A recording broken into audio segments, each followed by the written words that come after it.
gubernur misalnya Sulawesi Tengah. Nggak tahu. Ada nggak yang tahu gubernur Jawa Barat? Sempat juga banyak yang nggak tahu. Tapi begitu saya tanya, siapa wali kota Bandung? Lebih banyak yang tahu waktu itu. Ini contoh saja. Bisa jadi wali kota lebih terkenal dari gubernurnya. Siapa wali kota Bandung dulu? Ya, misalnya Ridwan Kamil. Kenapa bisa dia lebih dikenal daripada gubernur yang ada saat itu? Karena ada prestasi, ada pengakuan, ada pencapaian. Nah, contoh, waktu saya tanya, siapa gubernur Jawa Timur? Ada yang bisa jawab, ada yang nggak bisa. Tapi begitu saya tanya siapa wali kotanya, langsung semuanya pada jawab, Bu Risma. Nah, ini contoh saja.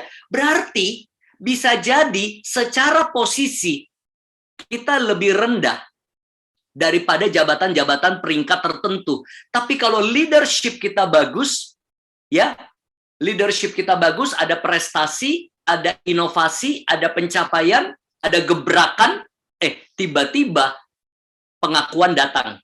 Nah, akhirnya nggak heran kan, promosi datang kan, jadi menteri, ya, akhirnya jadi gubernur, bahkan ada juga wali kota yang sudah dianggap nanti kemungkinan bisa jadi presiden nih, ya, di Jawa Tengah misalnya. Itu contoh saja, ya. Berarti Anda di dalam ruang lingkup dunia asuransi, kalau Anda punya leadership bagus, orang-orang di sekeliling Anda akan merasa begini, wah bagus ya, wah itu nggak heran timnya berkembang karena dia, nggak heran timnya maju, ya. Itu ada pengakuan-pengakuan secara alamiah terjadi. Dan yang menariknya, ujung-ujungnya, kalau leadershipmu bagus, maka penghasilanmu juga bagus.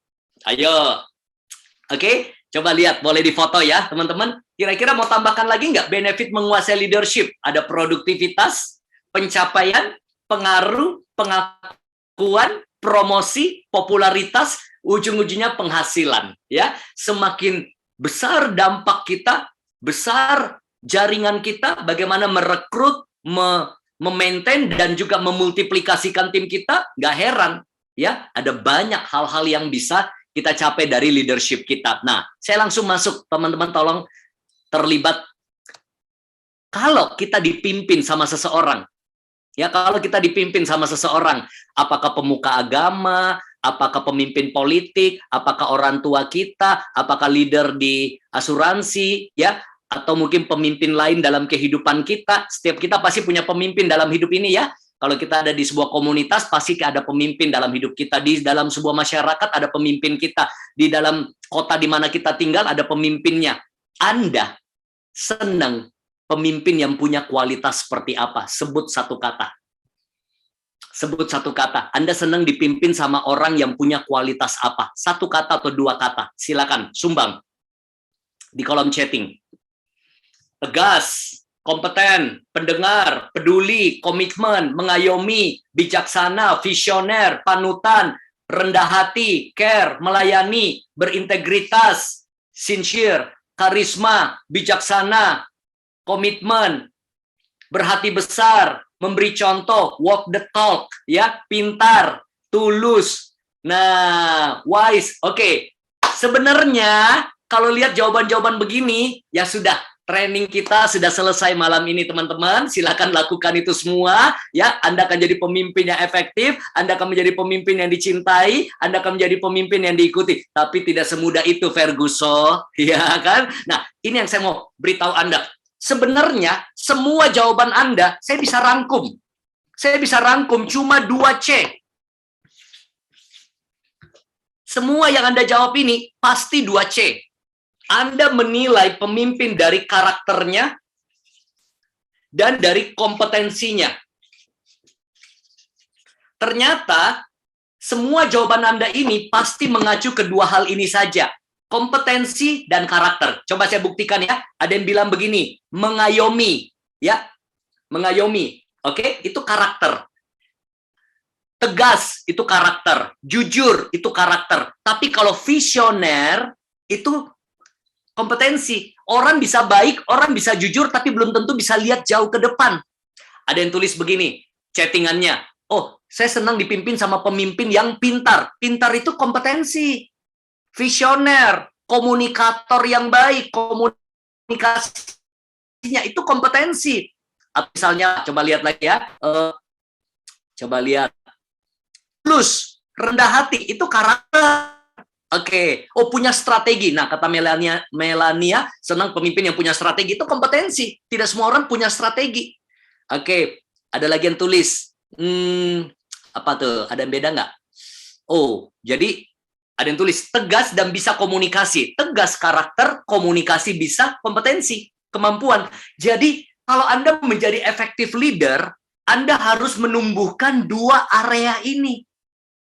Tidak cukup cuma jadi orang baik, orang yang peduli, orang yang jujur, orang yang rajin. Tapi sudah jujur, baik, rajin, tapi buntu otaknya, buntu juga timnya. Ya, sudah rendah hati, sudah peduli, mengayomi, tapi nggak tahu strategi apa yang harus dibuat untuk mengembangkan dan pencapaian target, goal setting, dan lain sebagainya. Tidak tahu teknik komunikasi, tidak tahu teknik negosiasi, susah juga. Nah, makanya ini dasar kita untuk menumbuhkan leadership 2C. Kompetensi and character. Kapan-kapan kita belajar, masih ada aspek lain kayak chemistry, connection ya, tapi ini 2C dulu. Nah, coba kita lihat gambar di layar ini ya. Gambar di layar ini katanya dianggap pemimpin-pemimpin dunia. Oke, lihat ada nggak 1-2 hal komponen itu yang Anda sebut tadi? Ada, tapi tidak lengkap semuanya. Misalnya Mother Teresa. Mother Teresa mungkin tidak kelihatan berwibawa, ya. Tetapi dia punya apa? Empati. Dia punya kepedulian. Kepedulian yang menjadikan dia seorang pemimpin yang luar biasa. Dia punya visi untuk orang-orang di India Kalkuta. Coba bandingkan dengan Lee Kuan Yew. Lee Kuan Yew tegas, keras, semangat, visioner, membangun Singapura. Hitler bisa disebut pemimpin nggak? Bisa, dia punya visi, walaupun visinya agak ini ya, agak-agak jahat ya, untuk membasmi jutaan orang Yahudi. Tapi banyak nggak orang ngikutin dia? Dia punya ketegasan, dia punya apa? Karisma. Tapi mungkin dia nggak punya belas kasihan, dia nggak punya rasa peduli, misalnya. Jadi di dalam effective leader, mungkin kita nggak punya semuanya. Tapi kita punya beberapa kualitas saja dan kita maksimalkan kompetensi dan karakter kita. Anda bisa jadi leader yang luar biasa buat tim kita masing-masing. Yes, tepuk tangan dulu dong buat kita semuanya biar semangat malam-malam begini ya. Nah, makanya saya senang dengan sebuah istilah. Kita lihat ya, contoh saja, contoh. Bangkit dan runtuh sebuah organisasi, sebuah tim. Maju atau mundur sebuah tim, hebat atau tidaknya sebuah tim, based on leadership. Wow, contoh. Kadang-kadang apa-apa yang disoroti leadernya loh. Dan ini yang kita harus pahami. Leadership adalah sebuah cerminan bagaimana kita menghandle tim kita semua. Ya, contoh. Kalau Jakarta banjir, Jakarta macet, biasanya yang disoroti siapa? Gubernurnya. Padahal belum tentu salah gubernur. Dari dulu Jakarta macet, Jakarta banjir ya. Tapi orang nggak mau tahu yang salah gubernurnya. Kalau negara ada apa-apa, yang disalahin siapa? Presidennya. Kalau tim kesebelasan bola atau tim basket atau badminton kalah terus setiap musim pertandingan, yang disalahkan pelatihnya. Padahal apakah salah pelatih? Belum tentu juga. Ya.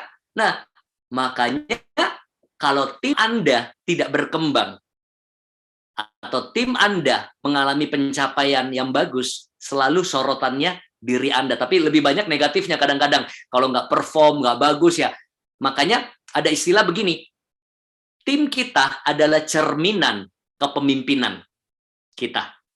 Nah, coba disebut sama-sama yuk, saya pelan-pelan ya, karena ini materinya teknis, bukan motivasi, supaya Anda menangkap dan menjiwainya. Karena kita online nih. Bilang gini, tim saya adalah cerminan kepemimpinan saya. Ulang sekali lagi yuk. Tim saya adalah cerminan kepemimpinan saya. Jadi jangan pernah bilang begini ya, aduh tim saya payah. Jangan-jangan kita yang payah. Aduh, tim saya mah moyung. Tim saya mah, aduh, udah bohwat lah. Aduh, tim saya udah mampus lah, udah parah lah, kacau lah. Jangan-jangan karena kita tidak menjadi pemimpin yang baik. Itu sama dengan anak kita.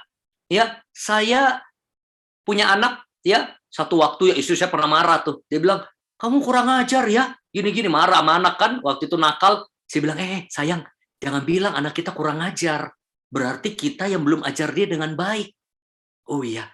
Jadi anak kita adalah cerminan orang tuanya.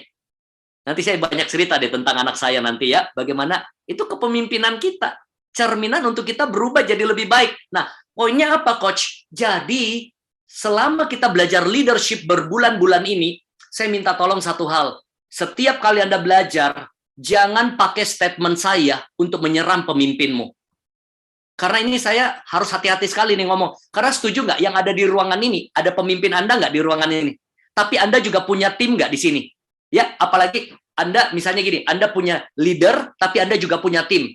Kadang-kadang orang ikut seminar leadership atau training leadership, dia salah gunakan. Wah, bener coach, bagus ini, bagus, bener coach. Ini leader saya harus denger nih. Wah, bener nih, BP saya di atas ini harus denger nih kayak begini. Jangan. Ya, kalau Anda belajar hari ini, ya, untuk siapa? Diri kita. Ingat, tidak ada pemimpin yang sempurna. Bisa jadi pemimpinmu juga belum tentu seperti yang kita harapkan. Makanya mereka juga belajar. Ya, jadi jangan belajarnya malah nunjuk sana, nunjuk sini. Wah, bener tuh. Ini bener nih, coach. Ini leader saya nggak lakukan ini nih. Wah, kata coach, kita harus sering ketemuan di coaching gini-gini. Wah, leader saya nggak pernah, coach. Kadang-kadang laporan begitu masuk. Jangan. Justru leadership ini diadakan supaya kita sama-sama berubah. Ya, jadi perubahan dimulai dari siapa? Angkat tangannya dulu. Dari diri sendiri. Saya tidak ingin Anda dengar leadership ini, Anda malah menunjuk leader Anda malah menyalahkan orang lain dengan materi yang saya bagikan. Karena materi ini bukan buat siapa-siapa, buat diri saya. Buat diri Anda, bukan buat orang lain. Ya, nah itu sama kalau orang bicara seminar keluarga tuh. Bener nih buat suami saya nih, bener nih buat istri saya nih, harusnya dia denger nih. Akhirnya apa? Kita tidak terjadi perubahan. Karena kita berharap istri kita dulu yang berubah, suami kita dulu yang berubah, BP di atas kita dulu yang berubah. Tapi semua materi leadership adalah buat diri saya dan Anda. Sepakat nggak? Kalau sepakat kasih jempol dulu. Ya, jadi jangan pernah ada suara-suara bahwa ini leader saya harus begini, leader saya yang harus begini. Justru kita belajar sama-sama di sini. Ya, nah makanya diadakan ada 679 sekarang. Oke, kalau sudah setuju sepakat kita lanjut ya. Nah, karena nanti makin lama nih materi saya bisa tajam nih. Tajam. Nah, kalau Anda salah persepsi, Anda akan pakai tajamnya itu untuk menajamkan orang lain, akhirnya Anda kehilangan kesempatan untuk ditajamkan perubahannya. Ya, karena saya udah bahas leadership ini udah bertahun-tahun, seringkali saya melihat orang salah menerjemahkannya. Nah, sekarang pertanyaan saya, jawab, apakah leader dibentuk atau dilahirkan? Nah, basic ya. Oke. Oh, ada istilah di sini ya, kata LLS tajam ke dalam. Wow, oke, good ya. Ada istilah seperti itu pernah ya dibagikan. Mantap, benar, tajam ke dalam. Oke, saya setuju. Dibentuk, apakah leader dilahirkan atau dibentuk? Oke, saya jawab ya. Mana ada leader yang tidak dilahirkan dari rahim seorang ibu? Itu jawaban paling bijak tuh. Setelah dilahirkan, dia dibentuk. Sebenarnya jawabannya begini. Ada orang born as a leader. Kita nggak bisa pungkiri. Ada orang memang born as a leader. Kelihatan kok. Zaman-zaman kita SMA, SMP, ada nggak di sekolahmu yang suka duduk di atas meja bilang begini, guys, yuk, bolos yuk. Mau kemana nih? Mau makan mana nih? Udah kelihatan tuh. Ya, udah kelihatan jiwa leadernya tuh. Bahkan dari kecil kadang-kadang kelihatan tuh baru lahir. Mbak, ambilin minum, Mbak. Baru lahir ambilin minum gitu ya. Bercanda. Jadi ada orang memang jiwanya leader. Itu sama dengan anak saya yang cewek tuh. Ya. Kalau begitu ketemu teman-teman sepermainan yang lebih tua usianya, langsung dia yang atur rules of the game. Dia yang atur posisi kamu di sini, di situ, padahal dia lebih muda. Memang anak saya dua-duanya itu jiwa leader, ya. Jadi selalu mau ngatur, cuma saya arahkan begini, jangan, harus belajar respect sama orang. Karena kalau nggak diasah, atau nggak kecenderungan anak saya, jadinya egois. Jadinya maunya yang diturutin sama semua teman-temannya. Nah, ada memang orang born as a leader, ya. Jadi memang dia sudah punya jiwa kepemimpinan, selalu dia mau atur mau kemana, makan di mana. Tapi ada juga orang itu yang nggak boleh leader, perlu dibentuk. Nah, contoh begini, mau makan di mana? Terserahlah, ikut. Apa dong? Ya, apa aja dah, ya ikut, yang penting kita kumpul. Ya, kalau meeting ada ide, ya ikut aja. Bagus siapa? Nurut sih, tapi dia nggak bisa punya visi, dia nggak punya arah, jadi ngikut aja. Nah, begitu dia pimpin tim jadi BP, akhirnya apa? Dia yang dikendalikan oleh BI-nya. Apalagi dapat BI yang dominan, wah susah. Jadi kalau Anda berkata, coach, aku ini kurang terlahir dengan jiwa leader, it's okay. Leadership bisa dipelajari, leadership bisa dibentuk, leadership bisa diasah. Ya, jadi tidak ada alasan untuk kita tidak jadi leader. Yang penting kita mau belajar terus. Makanya that's why kita belajar jadi leader yang efektif dan lebih baik. Nah, saya mau cek lagi ya di kolom chat ya. Oke, boleh nggak kita apa adanya jujur? Siapa yang kadang-kadang juga kurang suka mimpin, sebenarnya lebih bagus diaturin aja daripada saya ngatur-ngatur gitu. Katakan saya. Ayo. Kalau cek pembawaannya dari dulu kayaknya ya saya ikut aja deh, diaturin aja deh.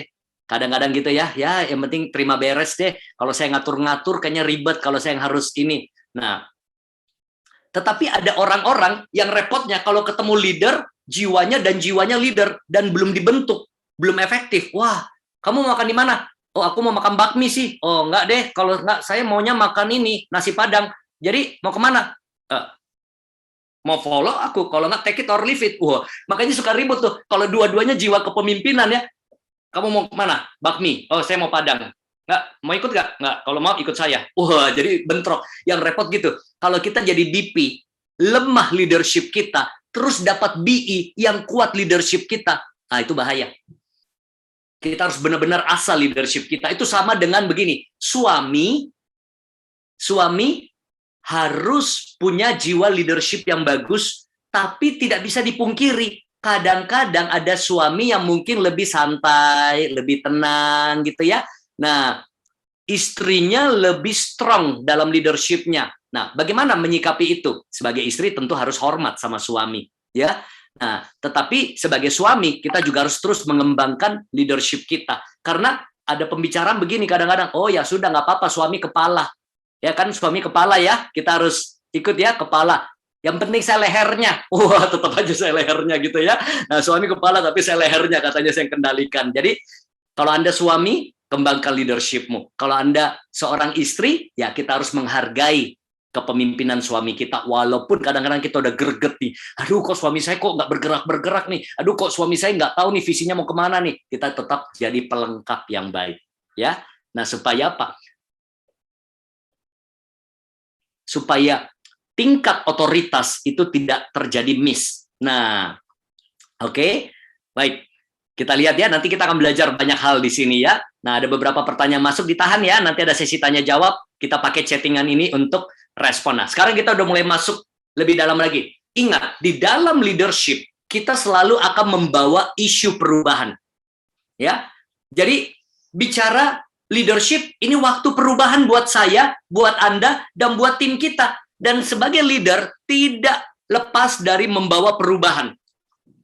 Tidak lepas dari membawa perubahan. Boleh nggak taruh di kolom chatting?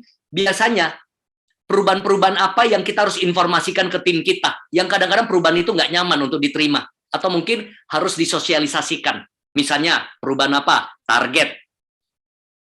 Perubahan apa lagi yang harus kita sampaikan kepada tim kita? Ada sistem, produk, atau apa misalnya.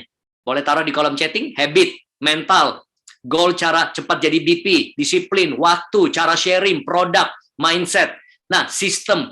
Kadang-kadang kita membawa perubahan itu nggak nyaman loh.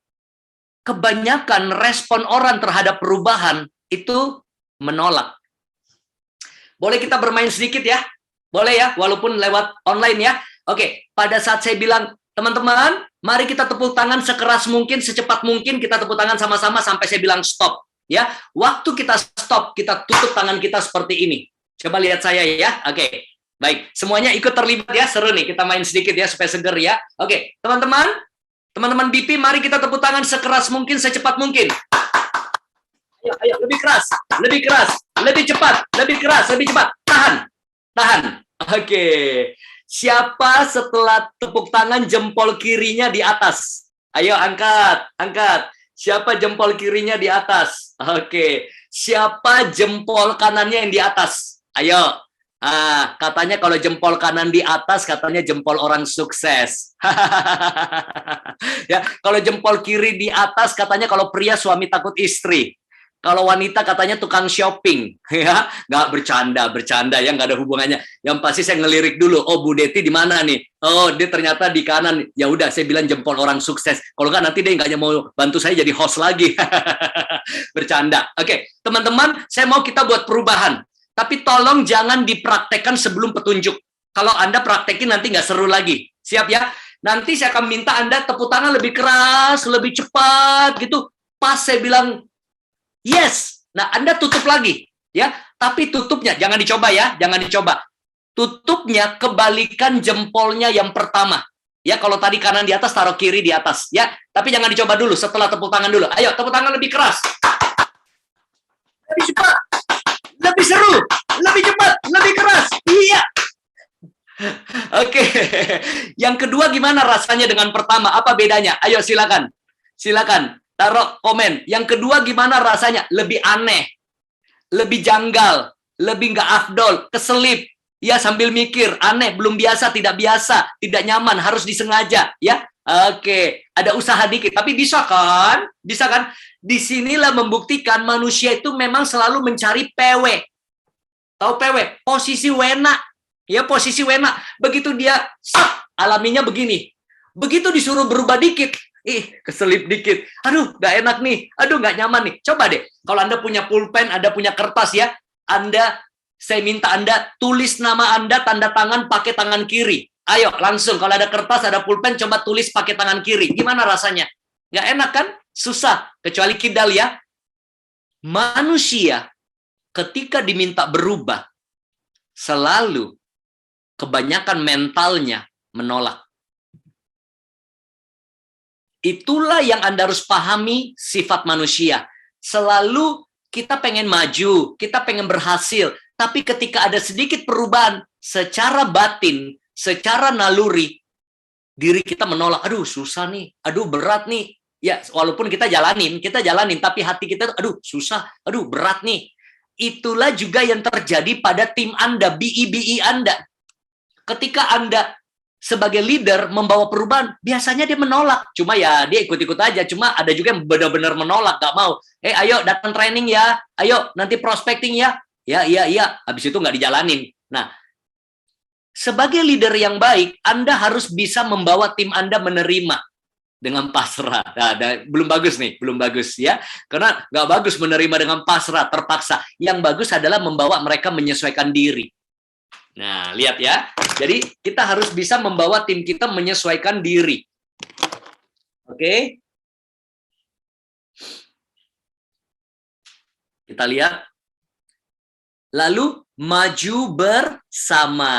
Jadi, ini sebagai pemimpin, sebagai BP, kita bawa tim kita bisa maju bersama. Itulah tujuan kita. Dari dia mungkin rasa nggak nyaman, dia menolak, atau mungkin walaupun menolak itu nggak langsung disebut ya, aduh nggak mau nih, bukan. Ya udahlah. Nah, sampai dia bisa menyesuaikan diri, maju bersama. Ketika sudah maju bersama dan sudah terbiasa dengan perubahan tersebut, mereka mulai merasa nyaman dengan perubahan yang ada, ya, dengan cara yang baru, strategi yang baru, metode yang baru misalnya. Nah, disitulah siap-siap berubah lagi. Siap-siap berubah lagi. Ya, jadi ini step-stepnya. Jangan sampai cuma di level menolak, menerima pasrah. Tapi dia harus mampu menyesuaikan diri. Makanya, pemimpin tidak berubah, hasil tidak berubah. Ya, makanya satu hal, doa, harapan, ya, kita semua setelah Anda mengikuti program-program leadership dari Boost Development ini beberapa bulan ya, saya juga punya sebuah beban, harapan teman-teman ada hasil yang lebih baik. Karena apa? Pemimpin-pemimpin di Boost, pemimpin-pemimpin BP-BP yang ada di sini, kita mau sama-sama menjalani perubahan yang ada. Siapa yang siap berubah jadi pemimpin lebih baik? Lambaikan tangannya. Ya. Jadi lalui prosesnya, kalau tidak ada halangan, tidak ada tantangan, sebisa mungkin tiap bulan hadir ya. karena ini berkelanjutan semua materinya. Ya, berkelanjutan semua. Thank you, thank you, thank you. Oke, kita lanjut. Nah, kita lihat dulu lagi. Tingkat kemampuan leadership. Oke. Ini dari 360 degree leadership. Memimpin, kalau cuma memimpin ke bawah, leading down, itu 5%. Usaha dan effortnya. Leading lateral, 20%. Artinya apa? Kalau kita memimpin ke bawah, butuh effort 5%, itu sebagai gambaran ya. Sebagai gambaran, artinya kita butuh, apalagi menurut saya, ini agak sedikit, teori ini agak sedikit kurang tepat kalau di dunia asuransi. Kenapa?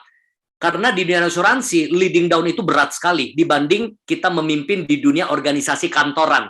Karena di kantoran, kalau kita supervisor, kita manajer, dengan mudah kita leading ke bawah. Kenapa? Kita punya power. Kita punya otoritas, kita punya SP1, SP2. Sedangkan di dalam dunia asuransi, kita nggak bisa pakai SP1, SP2. Kita nggak bisa pakai power. Saya manajermu, saya supervisormu, kamu nggak masuk nanti, kamu nggak absen, nanti saya kurangi gajimu. Ya nggak bisa seperti itu. Nah, jadi saya bilang, menurut saya, 360 degree leadership ini sedikit kurang tepat buat dunia asuransi. Leading down buat Anda sebenarnya cukup tinggi persentasenya. Tapi kita lihat ya, leading lateral adalah bagaimana kita bisa memimpin orang-orang yang setara dengan kita. Maksudnya apa? Bukan berarti jago nyuruh-nyuruh, perintah-perintah. Kita BP misalnya ya, BP, tapi BP-BP yang lain, bahkan di pohon yang lain, BP jaringan lain mau belajar sama kita. Anda sudah leading lateral. Kok bisa? Pasti karena ada prestasi. Karena pasti ada sesuatu yang kita buat sampai mereka terinspirasi dengan kita. Istilahnya ini ya, saya pakai dunia organisasi pada umumnya. Misalnya ada satu kantor ya, di mana ada cabang-cabangnya di berbagai kota. Ada pimpinan-pimpinan cabangnya misalnya. Oke, branch managers di setiap kota. Tiba-tiba pertemuan para pimpinan cabang dihadirkan di Jakarta, tiba-tiba direkturnya bilang begini, teman-teman, kita akui cabang Solo luar biasa pencapaiannya. Ya, tepuk tangan dulu buat cabang Solo. Pas lagi jam makan siang, semua cabang-cabang lain deketin cabang Solo. Kamu apain sih cabang kamu? Kok sampai bagus banget omsetnya? Kok sampai bagus banget itunya? Timnya bisa dapat penghargaan dan lain sebagainya. Ajarin kita dong. Ketika ada hal yang terjadi seperti itu, sudah Anda lalui leading lateral. Orang lain yang setara dengan Anda mau belajar, mau follow, mau terinspirasi dengan Anda, ya. Tetapi itu tidak segampang itu. Nah, ada bus Solo ternyata di sini ya, kebetulan ya. Nah, tadi cuma contoh. Good, semoga terjadi ya. Oke. Nah, tetapi lebih sulit lagi Anda memimpin leading up. Memungkinkan nggak? Pimpin atasanmu, pimpin leadermu. Kok bisa gitu? Bukan berarti kita nyuruh-nyuruh leader kita, bukan berarti kurang ajar, justru lebih sulit. Harus ada sesuatu yang kita miliki yang bisa membuat leader kita sampai bilang begini, ada masukan nggak? Aku pinjam strategi kamu ya, kita terapkan semua di tim yang lain. Di jaringan lain nggak apa-apa ya, aku pinjam kamu punya ya, nanti kita terapkan ini sebagai kebijakan bersama. Wow, Anda sudah leading up. Saya mau tanya, seorang anak bisa nggak leading up sama orang tuanya? Bisa. Anak saya leading up tuh. Ini caranya settingannya salah nih. Ini harusnya cara posting begini. Anak saya lebih ngerti tuh pakai iPhone, pakai apa, saya nggak ngerti, belajar. Nah, kenapa saya mau dengerin dia? Karena saya lihat dia memang jago. Seorang anak tidak akan kita percaya. Kita mana mau dengerin dia kalau dia aja nggak berprestasi, dia aja nggak lakukan apa yang kita suruh, dia tidak nurut dan lain sebagainya. Nah, bayangin, sama di level presiden. Menurut Anda, ada nggak orang-orang yang leading up ke presiden? Ada. Ya mungkin bisik-bisik, Pak, nanti bagusnya begini aja, Pak. Negara kita diginiin, kebijakannya begini, bisa jadi. Ya, jadi sebagai leader, kita izinkan tim kita bisa leading up ke kita. Tapi sebagai pemimpin, kita juga harus bisa leading ke atas. Dan itu tidak gampang. Itu terjadi kalau engkau punya pembuktian, prestasi, performance, strategi, kebijakan yang terbukti. Sampai Kita ngomong apa, orang dengerin. Ya, saya bersyukur kami juga punya organisasi ya. Saya juga pimpin yayasan, kita punya organisasi non-profit dan lain sebagainya, banyak sekali leader-leader. Saya percaya bahwa saya sudah ada di leading up. Kenapa? Suka WA masuk begini. Har, ada masukan nggak begini. Oh, saya kasih pandangan. Dijalanin loh. Bahkan kadang-kadang saya langsung WA, kayaknya bagus begini ya. Coba kita, kalau saya bilang A, bisa jadi A loh, kebijakan. Kalau saya jangan, bisa jadi nggak ini. Berarti suara saya didengarkan. Saya bisa mempengaruhi pemimpin yang ada di atas saya. Tapi itu nggak mudah kalau kita nggak punya sesuatu yang kita buktikan. Nah, jadi jadi penasehat, benar ya, juru bisik, penasehat, advisor ya, itu lebih halusnya ya. Tapi yang paling sulit dari semuanya adalah leading self. Wow. Taruh tangan di dada sama-sama. Paling sulit mimpin diri sendiri ya, malasnya kita ya. Simpel, kalau ada perokok di sini, coba deh belajar berhenti rokok. Nggak gampang loh. Ya, coba deh belajar mimpin diri kita prospek, rutin, konsisten, belajar mimpin diri kita untuk kurangi mungkin kebanyakan entertainment gitu ya. Nah, itu nggak gampang ya.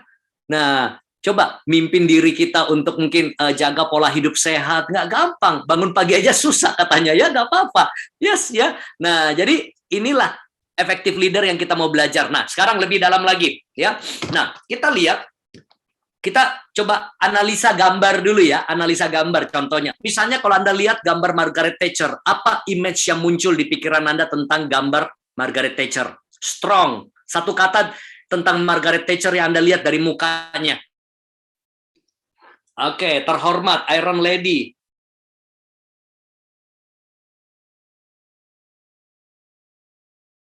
Oke, ya, saya coba baca.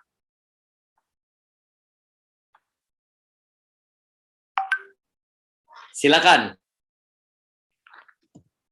Sadis, oke. Nah, sekarang kalau kita lihat misalnya Kaseto, lihat muka Kaseto, apa kesan, apa image yang muncul di pikiran Anda? Kaseto, ramah, kalem, adem, lembut, itu baru tampilan luarnya loh. Belum kenal loh, kebapaan, penyayang. Kalau Anda lihat Sri Mulyani, apa kesan di pikiran Anda? Tegas, wah, pintar, pajak, wah, ada yang ingatnya pajak katanya ya.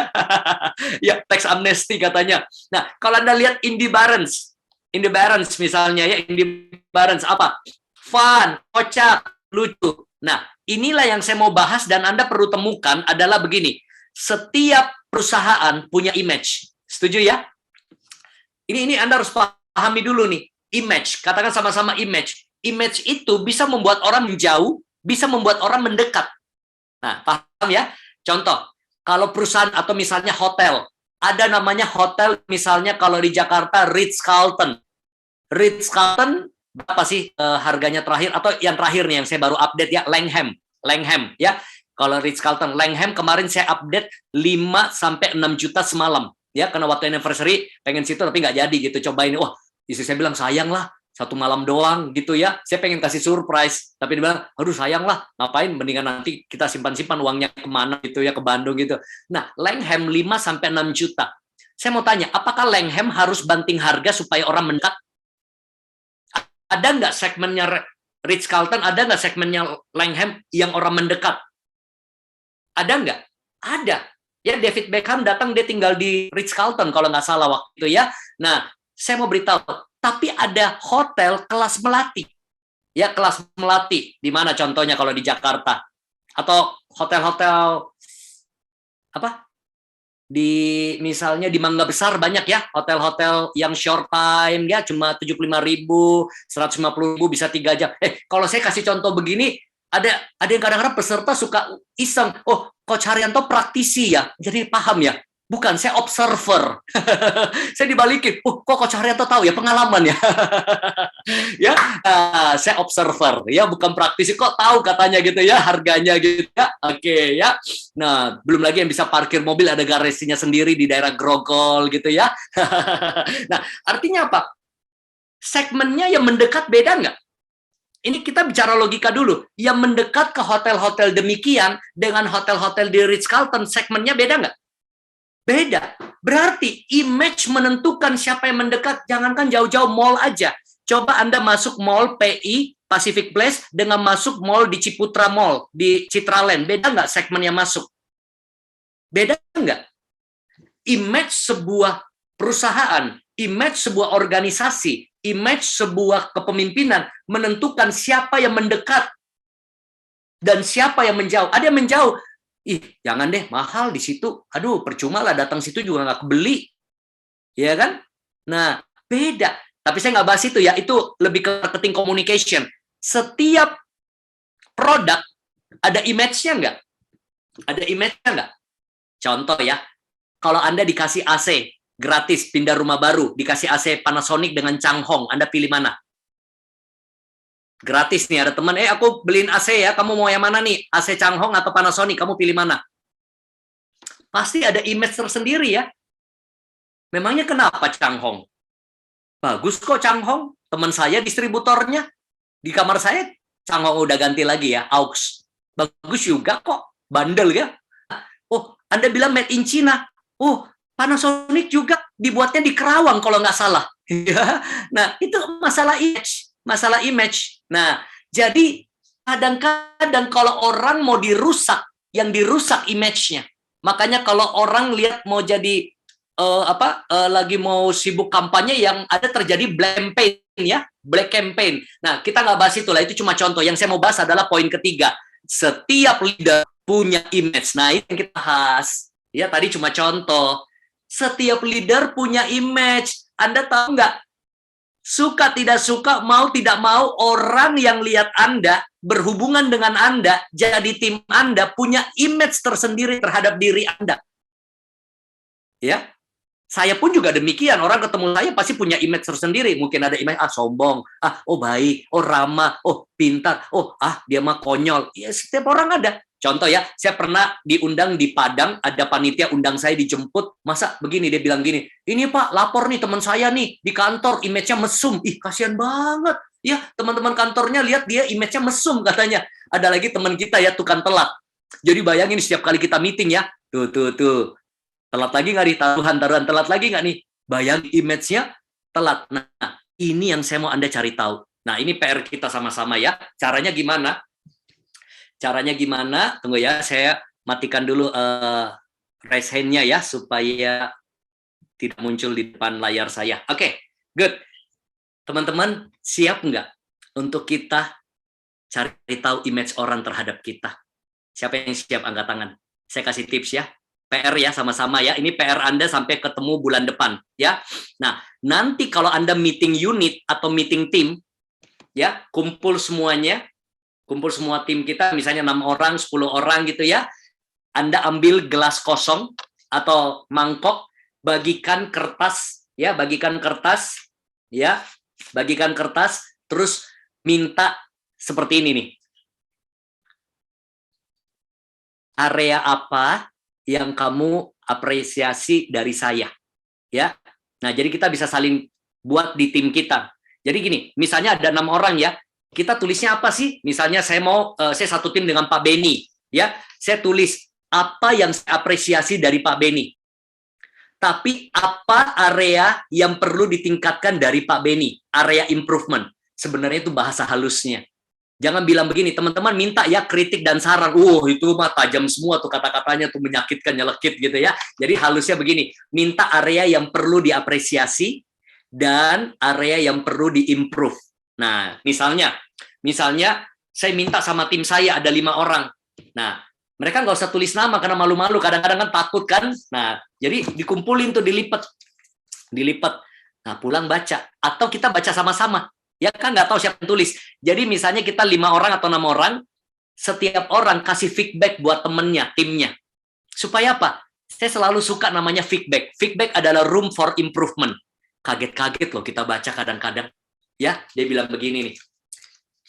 Ya, Cici sih baik. Misalnya panggilnya Cici, Koko, Mbak, Tante, Om, gitu ya. Ya, kamu sih baik. Ya, kamu sih orang peduli, tapi pelit. Wih, Ya, nah itu ingat ya, dalam komunikasi kata tapi seringkali membatalkan kata sebelumnya itu. Ya sudah diangkat. Nah, tapi di situ kita lihat. Kemarin saya baru buat di sebuah acara camp ya. Kalau Anda ikuti saya di Instagram, saya duduk dengan sebuah meeting karena saya dapat laporan tim ini kisruh. Ya, ada konflik-konflik apa, saya fasilitasi di situ. Nah, nanti teman-teman belajar coaching akan lebih dalam lagi, lebih tajam lagi. Tadi beberapa orang saya langsung tunjuk, misalnya kita ada yang tanya kalau secara online ya boleh, kalau asal Anda mau berani, misalnya ada 10 orang langsung aja, misalnya oke, kita mau review Unique misalnya, teman-teman ada hal-hal yang baik nggak yang kita apresiasi dari Unique, ayo taruh misalnya di kolom chatting atau suruh ngomong, ada hal-hal nggak yang Unique perlu tingkatkan, kita kasih tahu. Nah, karena kadang-kadang kita merasa diri kita udah paling keren, paling baik, paling hebat, ternyata sampai orang lain kasih masukan buat diri kita, ternyata ada image yang terbentuk di tim kita tentang diri kita. Ini contoh sederhana aja ya. Jujur ya di kolom chatting ya, siapa yang merasa image-nya, oh itu bisa juga pakai Google Link katanya tuh, boleh. Ya, oke, ada yang bilang nggak semua orang disuka dikasih feedback. Benar, makanya kita bangun budaya kasih feedback. Cara kasih feedbacknya harus lebih halus, jangan menjatuhkan. Ya, bahasanya halus. Area yang perlu ditingkatkan. Ya, bukan kritik, bukan, area yang perlu ditingkatkan. Nanti saya kasih tahu bagaimana saya mendapatkan feedback. Ya, nah kita lihat ya. Contoh begini. Jadi mau ngomong apa tadi ya? Terakhir. Oke, baik. Jadi gini, kita jadi waktu meminta feedback seperti itu, kita perlu juga mencari tahu sebenarnya image orang itu terhadap saya itu seperti apa. Nah, coba jawab ya, siapa yang merasa timnya memiliki image terhadap Anda? Baru merasa nih, belum tentu benar ya. Anda itu orangnya tegas, agak tegas, agak galak gitu. Ya, di mata tim, agak tegas. Yang iya dulu, bukan saya. Ya, yang iya dulu nih. Ini yang kategori pertama, agak tegas, keras gitu cara mimpinnya. Agak frontal, straightforward, belak-belakan ya, agak direct gitu. Oke. Nah, oke, oh Maria Ogi, ada Sonya Intan, Freddy, Wulan. Oke, untuk tipe ini bagus loh. Tetapi ada juga kalau Anda dianggap galak atau mungkin bukan galak lah, keras, tegas, disiplin, frontal, straightforward, bagusnya tim Anda itu biasanya lebih teratur, lebih terarah. Tapi kadang-kadang orang susah dekat sama Anda. Akhirnya Pak, orang ada jarak kadang-kadang karena segen, ya kan? Nah, kalau kita nggak asah. Nah, dan kalau terlalu tajam, itu bisa memunculkan BSH. Tahu BSH ya? Barisan sakit hati. Ya, barisan sakit hati. Oke? Nah, sekarang tipe kedua. Apakah saya aman? Ada yang tulis kok gelap, katanya coach nggak kelihatan. Kelihatan ya? Kalau teman-teman kelihatan angkat tangan? Aman ya? Aman. Oke, teman-teman bantu jawab ya. Sekarang, tipe kedua. Siapa yang merasa dalam kepemimpinan agak cincai, agak asik-asik ya, kurang tegas ya, di bawah asik, di bawah santai, tulis aku. Jadi bisa bedain. Tadi saya, ini aku. Nggak enakan negur, ya. Sudah tahu ini nggak benar, tapi nggak enakan. Nanti dia bilang apa. Jadi kita mau tegur, kita mau ingatin juga nggak enak, kita nggak enak sendiri sama tim kita, ya, nggak enakannya banyak gitu ya, akhirnya dibiarin pada satu sisi kita nggak serak, tapi kita karena nggak enak ngomong, kita biarin aja, tuh, banyak juga ya. Nah, jadi gimana dong coach, bagus keras atau bagus lembut?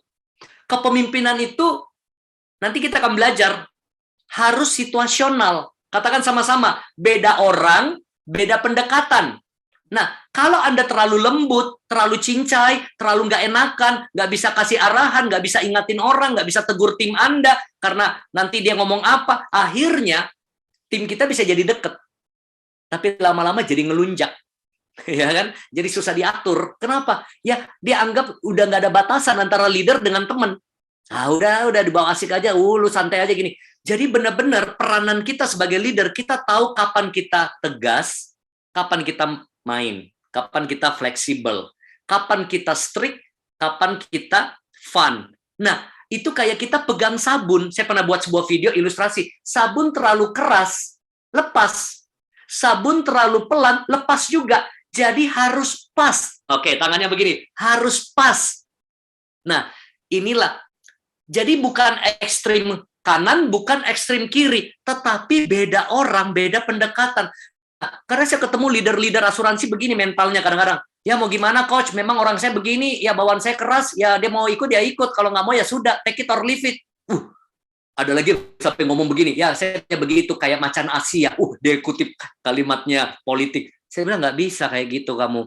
Ya apalagi kamu mimpin orang-orang yang nggak digaji, nggak bisa kayak begitu kepemimpinan kamu. Ya mau gimana? Ini cara ngomong begitu adalah cara ngomong leader yang nggak mau berubah. Ya sudah, memang saya begitu ya. Dia mau ikut ikutlah. Kalau nggak mau ya ngapain? Orang juga masih banyak kok yang mau di ini. Nah jadi frontal banget. Nah ada juga yang begini, ya tapi gimana coach, aku nggak enak, apalagi aku pimpin lebih tua loh. Itu ya, aku usia 20-30-an tahun, yang aku pimpin 40-an tahun, gimana? Nah, Anda harus bisa memainkan role kepemimpinan Anda. Nanti saya banyak cerita. Saya dari dulu, karena saya aktif di pelayanan juga ya, saya aktif di pelayanan, orang-orang yang saya pimpin itu kebanyakan lebih tua loh. Lebih tua, lebih senior, lebih kaya, lebih apa. Tapi ternyata kita bisa tahu cara memainkan role kita, even orang itu nggak digaji. Asal Anda tahu caranya. Itu nanti di segmen lain. Ya, bagaimana mendapatkan hati orang dalam kepemimpinan. Walaupun orang yang kita pimpin bukan orang karyawan kita. Beda kalau karyawan ya, cara kepemimpinannya. Makanya saya memberitahu ya, orang-orang yang bisa memimpin di asuransi, Anda kemana aja lebih mudah memimpin.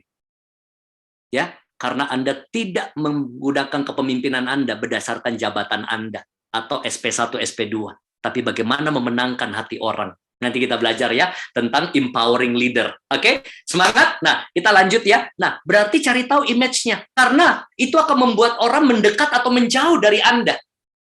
Ya. Contoh, bagaimana meminta feedback. Saya minta feedback loh dari istri saya. Saya bilang, sayang, menurut kamu aku suami seperti apa? Tapi ini nanti Anda boleh lakukan ya, kalau Anda punya suami, punya istri ya. Nanti ya, menurut kamu aku suami seperti apa? Menurut kamu aku istri seperti bagaimana di pandangan kamu? Ya sambil makan malam gitu, tapi jangan sering-sering. Karena kalau sering-sering nyelekit juga hati kita rasanya, sekali-sekali lah. Ya. Nah, saya tanya, tahu nggak jawabannya apa? Saya nggak sangka loh. Saya pikir dia puji saya. Wah, suamiku terkenal, suamiku tulis buku, suamiku bicara ratusan orang, ya kan, ribuan orang. Tahu nggak dia bilang apa? Ayo, yang mau tahu siapa? Ya, ini saya langsung buka rahasia dari keluarga saya sendiri. Tahu nggak dia bilang apa?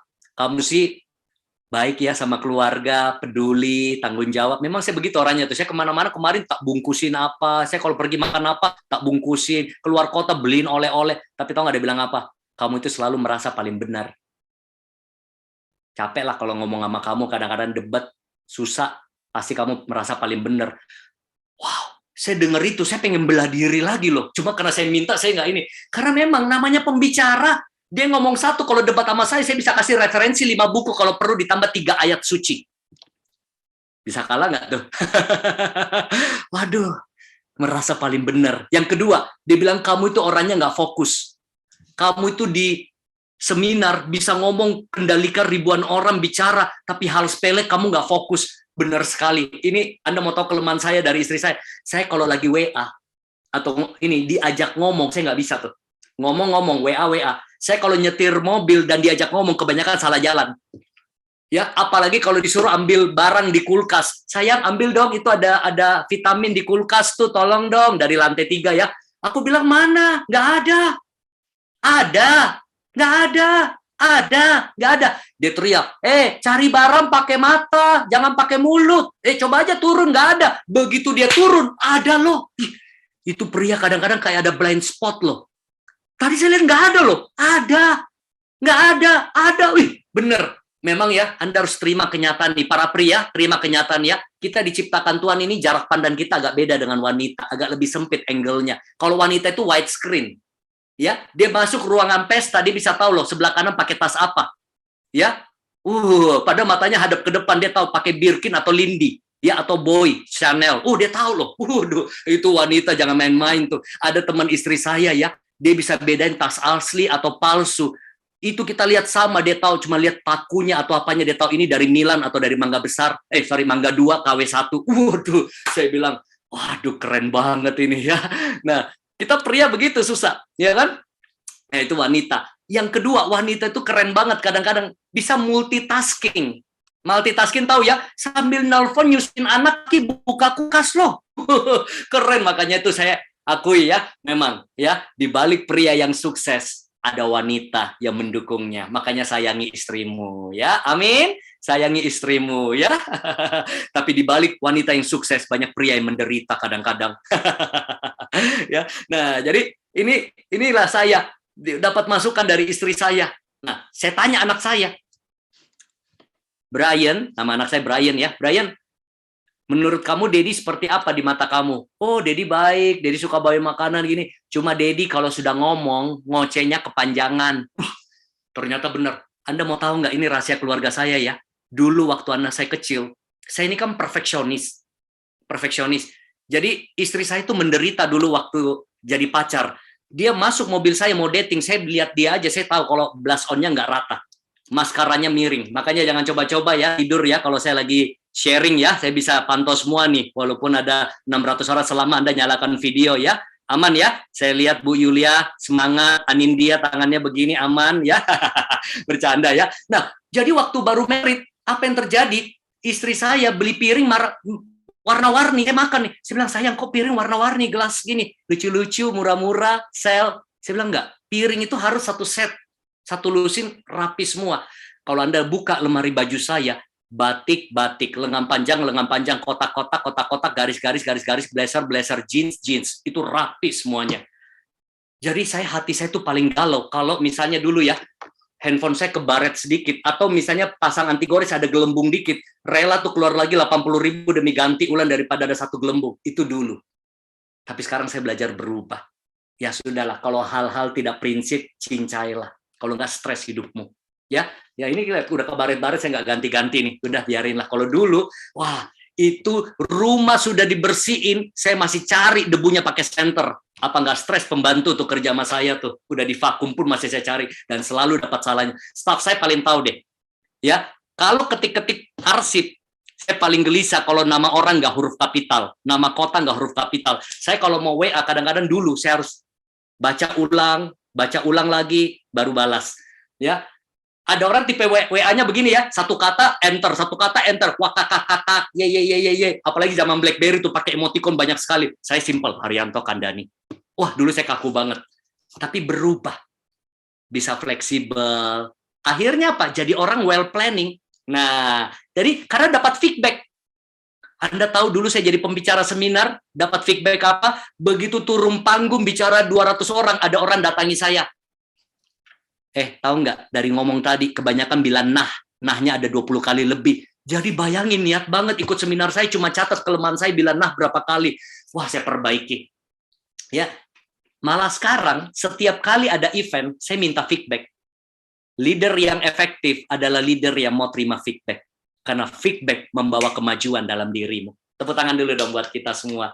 Nah, jadi kembali lagi ke anak saya ya, dia bilang kebanyakan ngoceh, bener sih. Masa ya, kalau dia makan, ya kakinya diangkat. Dia suka angkat kaki meja gitu, kayak angkat dikit gitu ya, di meja. Saya bilang, ayo duduk yang benar, table manner. Bayangin, selama makan bisa 2 sesi sama saya. Sambil makan, saya ajarin table manner, saya ajarin saraf terjepit bisa kalau miring. Tahu nggak, tiba-tiba dia marah. Udah, nggak mau denger lagi, udah. Dia tinggalin meja makan, dia nangis. Saya diam. Istri saya bilang, tuh, lihat tuh. Kebanyakan sih nasihatnya, ya maklum bapaknya pembicara ya. Waktu anak saya kecil, kalau saya nasihati sampai tutup kuping loh. Nggak mau denger. Anda aja tuh yang mau denger, baru bayar saya lagi, 700 orang mau denger. Anak saya aja tutup kuping tuh di rumah dulu. Kenapa? Ternyata saya itu kalau kasih nasihat terlalu panjang. Ternyata tidak tepat timingnya. Jadi belajar lagi parenting, belajar lagi komunikasi, itu dulu. Kenapa saya cerita ini? Mau nggak Anda? Oh, overcoaching, benar, Santi Wijaya, benar, overcoaching sama anak sendiri. Jadi gini, saya tuh orangnya bukan jahat loh, saya baik sekali sama anak. Cuma saking baiknya, saya pengen dia tahu hal-hal penting ini. Tapi ternyata untuk anak itu terlalu dalam, sampai table manner, sampai saraf terjepit, aduh cuma makan aja miring dikit, kepanjangan nasihatnya, udah kayak sesi training. Kenapa saya cerita ini? Siap nggak Anda terima feedback dari tim Anda? Siap nggak Anda terima feedback dari leader Anda di atas supaya kita jadi BP-BP yang hebat, yang efektif? Tepuk tangan dulu buat kita semuanya. Nah, ternyata saya pun juga punya banyak kelemahan. Ya, saya punya banyak kelemahan dan akhirnya bisa improve, bisa fun, bisa ngelucu, bisa santai. Dulu banyak kasih feedback, wah coach itu kaku, jarang senyum. Dulu saya jarang senyum loh, pemikir saya. Sekarang bisa senyum, bisa bercanda, karena kita mau berubah. Perubahan dimulai dari mana? Tunjuk dirinya dari diri saya sendiri. Ya, jadi PR kita minta feedback dari tim kita. Bisa dari leader di atas kita, bisa dari tim kita, bisa dari rekan BP yang lain. Ya, image apa di pandangan mereka tentang kita yang perlu kita perbaiki. Ya, area apa yang perlu kita perbaiki. Lanjut? Oke. Nah, sekarang masuk lebih dalam lagi. Leadership adalah lead your ship. Nah, ya, ini saya bahas sekilas ya dulu teman-teman, saya pernah bahas juga di BP Workshop sekilas, tapi saya bahas lebih mendalam di sini ya. Leadership adalah lead your ship. Nah, ya kita pimpin kapal kita. Kapal kita apa? Kapal kita adalah tim kita. Ada kapal yang besar, ada kapal yang kecil. Ya nggak masalah, nggak masalah. Ini anggap ini kapal. Ini ya kapal. Ada kapalnya besar nih. Nah, boleh nggak tulis teman-teman kurang lebih estimasi timmu ada berapa orang di bawahmu ya, yang aktif dan non aktif nggak apa-apa ya, kurang lebih di bawah kepemimpinanmu 5 orang, 3 orang, 20 orang, the whole team di bawah Anda. Boleh tulis? Ya, boleh tulis, silakan di kolom chatting. Jadi saya ada gambaran juga, saya sedang berbicara dengan teman-teman kapasitas tim, ada yang 40-an, ada 16 aktif, 3, 5, 8, 10, ya bahkan ada yang mungkin 50, 24, 10 BP, 30, ya termasuk agent-agent atau BI-BI kita ya, secara the whole team. Ya, misalnya Anda punya BP-BP di bawah Anda, terus ada BI-BI Anda, ya oke, the whole team. Nah, lihat, ada kapal yang besar 70-an, ada kapal yang 30-an, ada yang kapal ratusan orang mungkin, ya. Nah, di sini adalah yang perlu kita perhatikan adalah bukan masalah seberapa besar kapalnya, tetapi 300. Wow, keren ya, 300 ya. Nah, bukan masalah besar kecil kapalnya dulu. Tapi bagaimana kita membawa kapal kita menuju ke tujuan. Memimpin kapal kita kepada tujuan. Nah, untuk itu kita akan belajar banyak hal. Kita nggak bisa memimpin gaya bos di sini. Di dunia insurance, apalagi kita nggak bisa memimpin gaya bos. Kita harus jadi inspirasi buat tim kita, bukan manipulasi. Ya, coba renungkan gambar ini. Ya, jadi kita memimpin itu, kita mau tim kita maju, kita dulu maju. Kita mau tim kita prospecting, kita dulu prospecting. Kita mau tim kita jadi MDIT level berapa, kita dulu. Nah, kita lihat sekilas lagi ya. Dulu teman-teman mungkin pernah lihat, saya kasih lihat sekilas aja. Nanti kita masuk yang lain. Nah, bos suka perintah-perintah tim. Leader mengcoaching tim. Nah, jadi nanti kita akan belajar teknik coaching. Yang kedua, bos mengandalkan otoritas. Saya manajermu, saya direkturmu, saya supervisormu. Di sini kita nggak bisa. Kita harus mengandalkan niat baik. Kita pengen dia maju, kita pengen dia berprestasi. Ya, nah, bos menanamkan ketakutan. Wah, begitu datang, tegang semuanya. Ingat ya, kemarin saya tegur tuh satu tim, ya, tim ada di bidang lain ya, di bidang lain, industri lain. Wah, mereka gayanya gaya bentak, marah. Padahal bisnis mereka juga mencari nasabah-nasabah, tapi bukan asuransi gitu ya. Saya bilang nggak bisa. Saya bilang nggak zaman jadi pemimpin yang ditakuti. Jadilah pemimpin yang dicintai dan dihormati. Ya, bos mengatakan saya. Leader mengatakan kita. Latihan yuk. Bilang gini, kita capai target ya. Kita beresin ya. Kita masih ada sisa waktu nih. Nah, sama kayak misalnya saya pulang ya, anak saya masih belum beres ya. Ayo, kita beresin ya, beresin nih. Nah, kata kita adalah sebuah kebersamaan. Walaupun belum tentu kita yang kerjain semua, dia kerjain, tanggung jawab dia. Tapi kata kita, latihan. Bos menyalahkan ketika ada masalah, tapi leader membereskan masalah. Nah, ini ada cerita gini tentang anak saya nih. Ya. Nanti saya ceritakan. Bos memanfaatkan orang, leader membangun orang. Benar-benar kalau Anda mau jadi efektif leader, Anda harus siap membangun orang. Hidupmu buat orang lain. Ya, hidupmu buat menolong orang lain lebih baik, lebih maju, lebih berkembang. Ya, bos mengambil pujian, leader memberikan pujian. Oke. Nah, saya mau cerita dulu baru kita nonton satu video ya. Nah, satu waktu ada tetangga datang ke rumah saya, pembantunya, terus bawa anaknya, anak tetangga sebelah, beberapa rumah lah dari saya gitu ya. Anak saya masih kecil dulu. Anak saya waktu kecil itu yang pria, wah iseng banget deh, iseng banget, gurunya bisa disembunyiin barang-barangnya apa semua ya. Jadi datang ditanya, ada nggak lihat sepatu atau sendal baru anak ini? Ada, saya buka pintu tuh dengan anak saya bilang nggak lihat. Saya tanya anak saya, kamu lihat nggak? Nggak lihat gitu ya. Oh, jadi mereka ke rumah-rumah cari karena sendalnya masih baru, tapi hilang. Tapi saya ada firasat nih, kayaknya anak saya nih yang ini. Saya tanya, setelah pergi ya, kamu yang ambil ya. Setelah saya gali-gali, oh ternyata dia nggak curi. Dia ambil, dia taruh di taman yang jauh. Dia isengin. Jadi dia lihat, dia main-main lewat rumah orang, tetangga punya anak, dia simpan di taman yang jauh, dia umpetin. Wah, saya bilang, ayo kamu ambil. Oh, nggak mau dia. Malu kan, udah takut kan. Satu pelajaran saya kasih tahu dia di situ. Kalau kamu nggak datang minta maaf, Dedi yang minta maaf. Dia panggil saya Dedi kan. Hari itu saya pergi ambil sendal itu. Dan saya antar ke rumah orang itu. Saya ting-tong, saya minta maaf. Maafin saya. Ya, anak saya ada ini, tapi saya bapaknya, intinya saya minta maaf. Itu. Anak saya lihat dari jauh begitu, tapi dia dapat satu pelajaran berharga. Yaitu tanggung jawab. Ya, kalau kamu nggak bertanggung jawab, bapakmu yang bertanggung jawab. Kalau kamu tidak berani minta maaf, bapakmu yang minta maaf. Itu. Saya mau mengajak teman-teman leader di sini belajar, berani ambil tanggung jawab. Ya, ingat, tim kita adalah cerminan leadership. Disitulah saya belajar, berarti saya harus menjadi pemimpin yang lebih baik lagi buat anak saya. Nah, saya mau kasih lihat satu video bagus banget buat saya ya, saya nggak tahu buat Anda, tapi simple. Ada yang tahu CEO-nya AirAsia? Ada yang tahu namanya?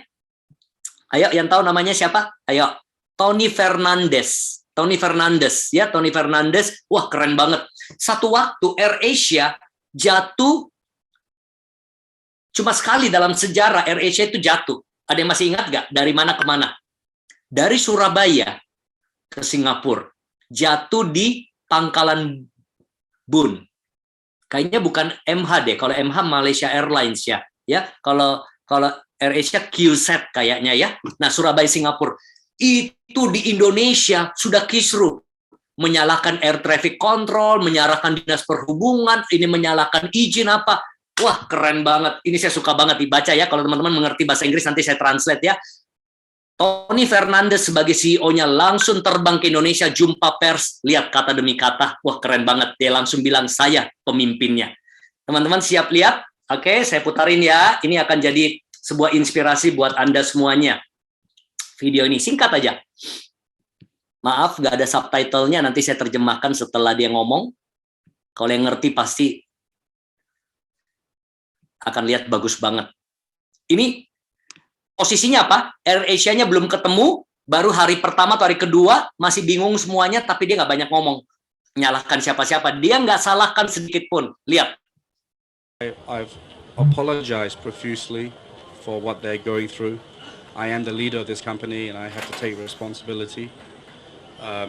That is why I'm here. I'm not running away from my obligations. Even though we don't know what's wrong, the passengers were on my aircraft and I have to take responsibility for that. And I have tried to be as honest as I can and as open as I can as to what I know. And many of them have given us suggestions and they continue, many of them say they will continue to fly on AirAsia. And they have been an amazing group, to be honest. They've been very appreciative of what we've done in what is words cannot express what they're going through. But I've tried and talked to each and every one of them. Obviously, my Bahasa is not very good, but I have tried my best to talk to each and every one of them. We Wow. have Ya, nanti teman-teman boleh kasih komen pendapatnya ya, tapi saya suka sekali begitu dia ngomong, dia bilang begini, I'm the leader of this company. Saya pemimpinnya. Saya minta maaf, ya. Saya mengambil tanggung jawab, ya. Dan even though I don't know, we don't know what we have been through, kita nggak tahu apa yang terjadi, tapi saya minta maaf, saya pemimpinnya, saya akan berusaha yang terbaik, memberikan update informasi-informasi yang ada. Keren banget. Jarang banget saya dapat lihat pemimpin seperti ini. Kenapa? Karena begitu ada masalah, kadang-kadang siapa kambing hitamnya? Siapa kambing hitamnya? Siapa yang perlu disalahkan? Siapa yang perlu dikorbankan? Wow, keren. Ya, keren banget. Ayo kasih komen ya. Siapa yang nangkap sesuatu dari speech-nya Tony Fernandes? Apa yang Anda dapatkan? Taruh di kolom chatting, silakan. Wah, tidak lari dari tanggung jawab. Dia pasang badan. Nah, bagaimana penerapannya dalam leadership Anda? Teman-teman, kemajuan tim kita, bagus buruknya tim kita, beranilah bertanggung jawab. Untuk kita tahu bahwa saya harus bertumbuh jadi pribadi yang lebih efektif untuk kemajuan tim saya. Ya, nah kalau tim kita nggak performs, jangan payah memang tim saya. Ya mungkin kita perlu evaluasi. Mungkin kita sebagai pemimpin belum terlalu efektif, makanya dia kelihatannya nggak perform. Ya, nah wow, thank you. Ya, ada yang bilang menunjukkan kebesaran jiwa, tanggung jawab dan perbaiki, menjadi inspirasi bagi bawahannya. Yes, jadi kalau salah kita harus berani untuk mengakuinya. Oke, kita lanjut. Nah, sekarang sedikit statement buat Anda ya, baru kita lanjut lagi. Ini saya kutip ya, kalau yang ini saya kutip. Boss have employees, leaders have followers. Kalau bos punya karyawan, kalau leaders punya tim, punya orang-orang yang mau ikut dengan dia, ya. Jadi orang-orang harus dipimpin, benda-benda, hal-hal, sistem harus di-manage. Nah, jadi kita lihat di sini, inilah peranan dalam management skill pyramid. Ya, bagaimana kita bisa piramida kepemimpinan kita supaya semakin efektif. By the way, teman-teman masih semangat belajarnya? Yes, lambaikan tangan dulu, saya mau cek dulu, cek ombak dulu ya. Masih semangat, katakan yes, yes, yes, yes, yes, yes. Oke.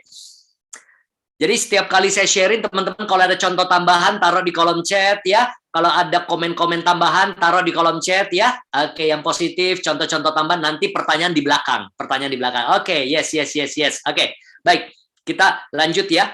Nah, kalau Anda jadi BP, Anda jadi leader, kalau mau jadi effective leader, kita paling basic, paling mendasar, kita harus planning. Harus bisa planning. Lihat nih, harus menyusun planning, lalu bisa mengorganize tim kita, memberikan arahan dan mengontrol tim kita. Nah, itu hal yang mendasar yang bisa kita lakukan.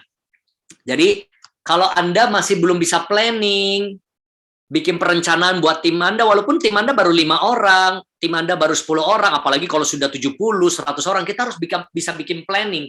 Ya, ada planning jangka pendek, jangka menengah, jangka panjang. Ya, nah setelah bikin planning, kita harus bisa organize sumber daya yang ada, termasuk people, orang-orang yang terlibat untuk bisa sama-sama menjalankan planning itu. Apakah planning untuk prospecting, adakan meeting, atau training, atau mungkin hal-hal yang berhubungan dengan bisnis Anda, baru kita berikan arahan. Nah, kita perlu mengontrol di dalam prosesnya. Ya, sama contoh acara ini ada, sudah kita persiapkan dari tahun lalu. Ya, dari tahun lalu ya, dipersiapkan dengan leader-leader Anda, sampai muncullah planning 10 bulan ke depan. Bayangin. Jadi ini nggak tiba-tiba loh, tiba-tiba yuk ada effective leaders, ada goal setting. Ini di planning, ada agendanya. Itu contoh kecil. Bahwa untuk boost development ini aja ada planning. Belum lagi untuk hal-hal lain, pengembangan tim kita. Saya dengan tim saya di kantor, kita bikin planning. Nah, planning biasanya paling muncul dari leader yang memimpin. Ya kalau tim kan ngikut-ngikut aja. Kalau kita nggak punya banyak planning, ya dia juga begitu-begitu aja. Jadi sebagai leader, sebagai BP, bikin planning-planning untuk progres dan kemajuan tim Anda. Dari planning sederhana sampai planning-planning yang mungkin lebih intensif. Nah, setelah itu Anda terlatih, Anda harus bisa memotivasi tim. Jangan ngandali motivator. Ya, kita harus bisa memotivasi tim karena yang sama-sama tim kita siapa? Kita, ya. Kita harus bisa coaching mereka. Nah, ini nanti baru dibahas ya, makanya agenda coaching ini nanti beberapa bulan depan. Nah, disinilah involvement Anda terlibat. Involvement. Jadi kita harus terlibat di dalam proses develop tim. Nggak bisa kita berharap tim kita berkembang kalau kita nggak involve. Ada coaching, ada counseling, ada mentoring, ada training, ada briefing, ada meeting, ada support. Nah, jadi ini bekal buat teman-teman melihat tim Anda berkembang. Oke, sekarang kita sharing lagi. Dari planning, organize, control, dan direct, teman-teman lemahnya di mana? Kadang-kadang masih lemah di mana? Oh, saya banyak planning coach, cuma kadang-kadang implementasinya nggak ada, kurang. Atau saya punya planning, sering planning, tapi kurang kontrol, kurang diarahkan. Ayo teman-teman sharing di kolom chat. Ada planning, ada organize, ada direct, ada control. Yang mana yang teman-teman agak kurang rasanya? Ya, agak kurang. Cek ke diri kita sendiri dulu. Ya, kontrolnya kurang ya, planningnya, oke, kontrolnya kurang. Organize-nya kurang, sudah di planning tapi nggak terorganize dengan baik. Oke, organize dan kontrol. Oke, yes. Nah, jadi itu bagian untuk kita bisa membangun leadership kita. Nah, lalu ketika tim Anda semakin berkembang, nah ini nih, self-management dan time management Anda harus bagus. Kalau enggak, Anda akan muncul satu kata. Saya nggak tahu ini bahasa apa ini, ya. Keteteran. Nah, nggak tahu bahasa apa itu keteteran ya. Bahasa apa tuh kira-kira Bu Deti ya? Keteteran bahasa Indonesia nggak tahu ada di kamus nggak tuh ya? Oke, pernah nggak ngalami gini? Ya, coba lihat ya. Ini BP ini, oh bahasa Jawa ya, keteteran ya. Oke, keteteran ya. Nah, keteteran. Yang pasti bukan bahasa anak selatan ya, sempat heboh katanya banyak sekali anak selatan insecure ya, butuh room atau apa gitu ya. Nah, apa gitu ya, ada kemarin. Nah, keteteran bukan berantakan kayaknya, apa ya, kelabakan gitu ya, kalang kabut. Nah, misalnya Anda sebagai BP, dulu BE, sekarang BP. Kalau BE, kita fokusnya kepada diri kita kebanyakan. Oh, kita selling dan kita mulai rekrut. Cuma kalau Anda BP dan Anda punya beberapa di bawah Anda nih. Ya. Oke. Terus di bawah Anda sudah ada juga.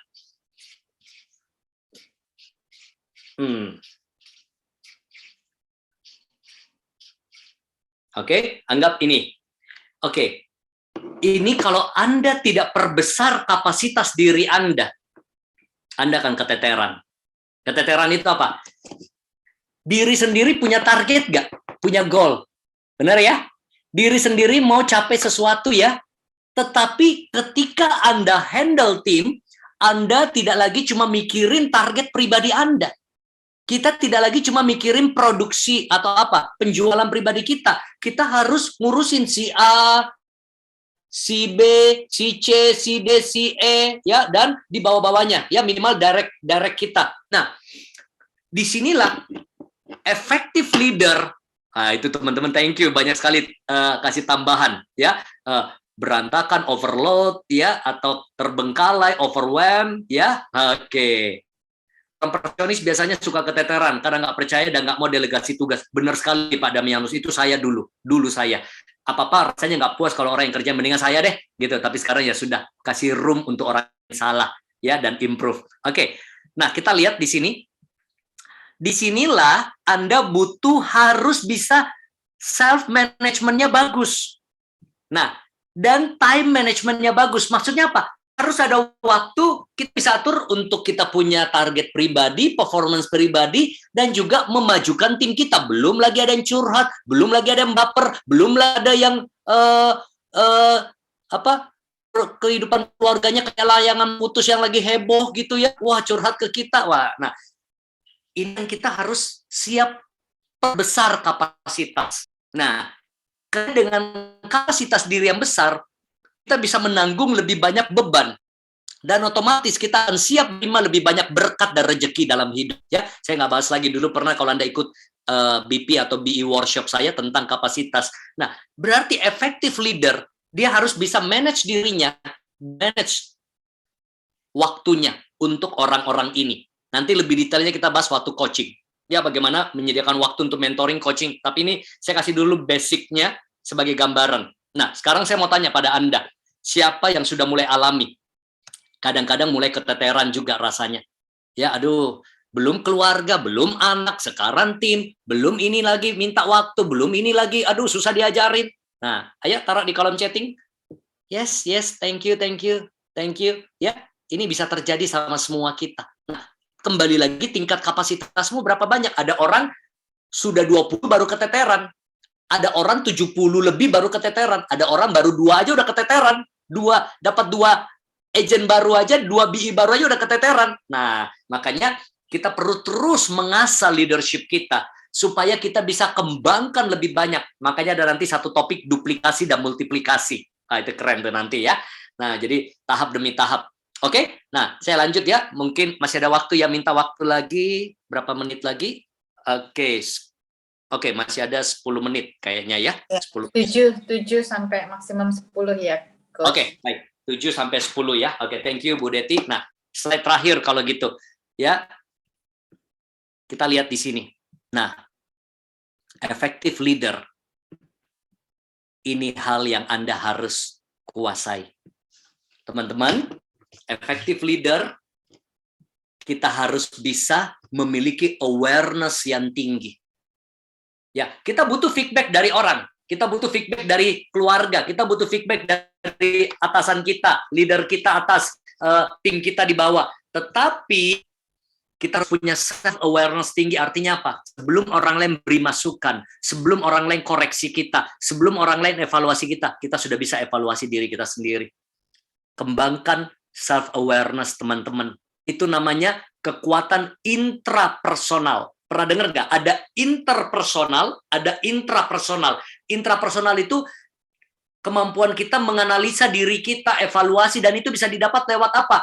Lewat kita lagi tenang, lewat introspeksi, lewat meditasi, lewat saat teduh, lewat mungkin sembahyang, atau mungkin lewat waktu sendiri, kita evaluasi diri kita.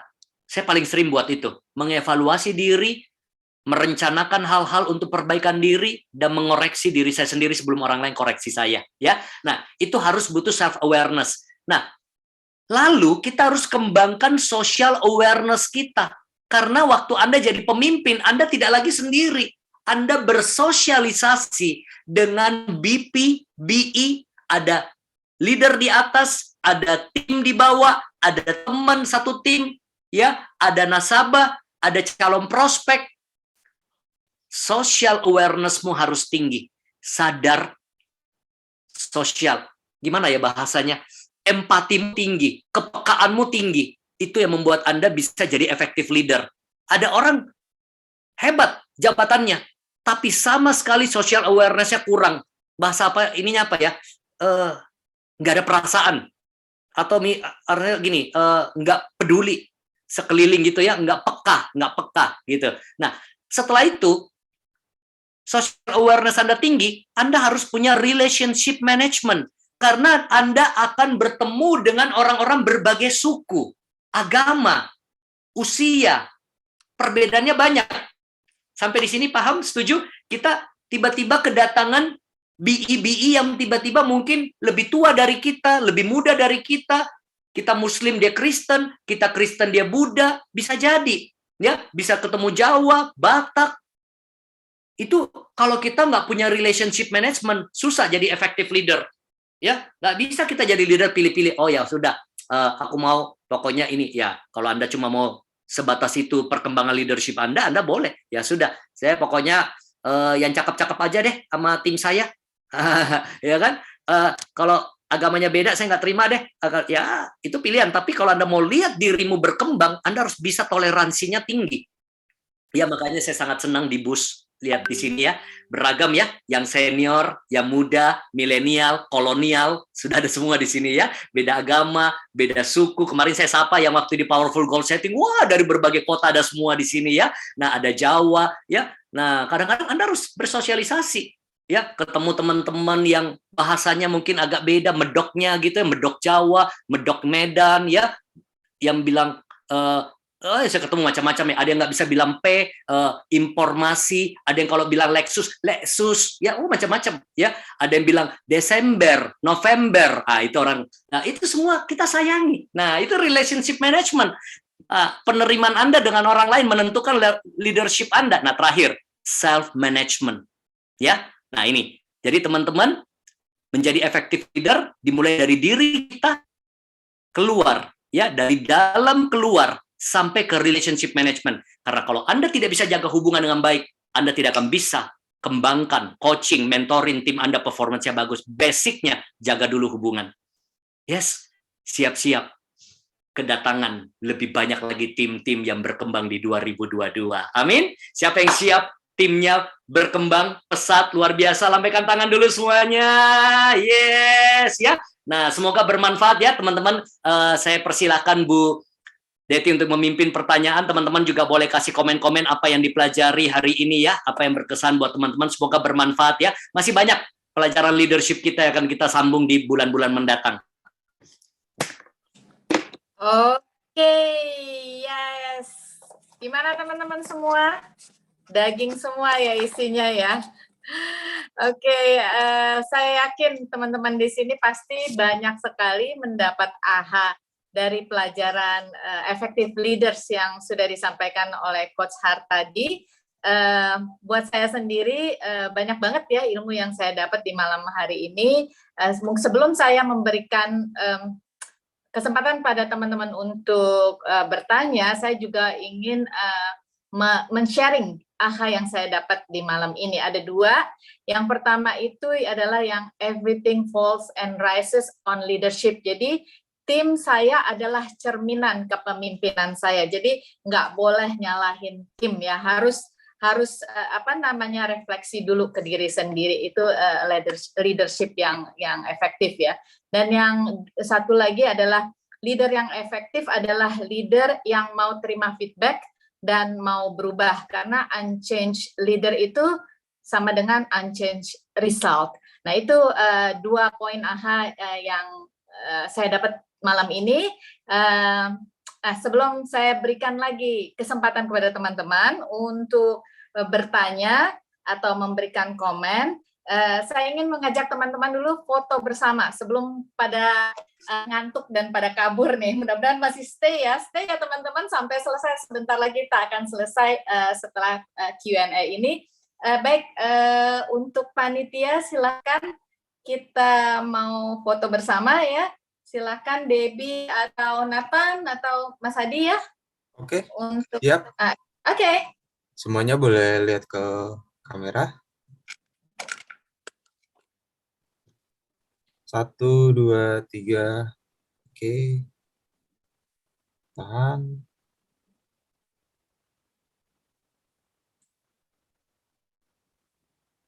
Oke, tahan lagi.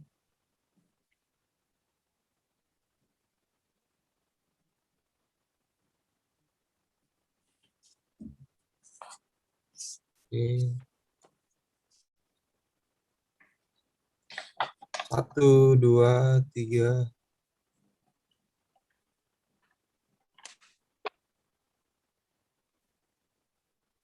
Oke, sudah. Thank you. Thank you. Terima kasih teman-teman semua ya. Sekarang waktunya teman-teman untuk mengajukan pertanyaan. Bisa di chat atau di raise hands-nya untuk bertanya langsung. Namun karena waktunya juga terbatas ya, kita batasi sekitar 5 pertanyaan aja ya Coach ya. Karena ya kita punya waktu sekitar 25 menit sampai 30 menit dari sekarang dengan ya 5 pertanyaan ya. Silahkan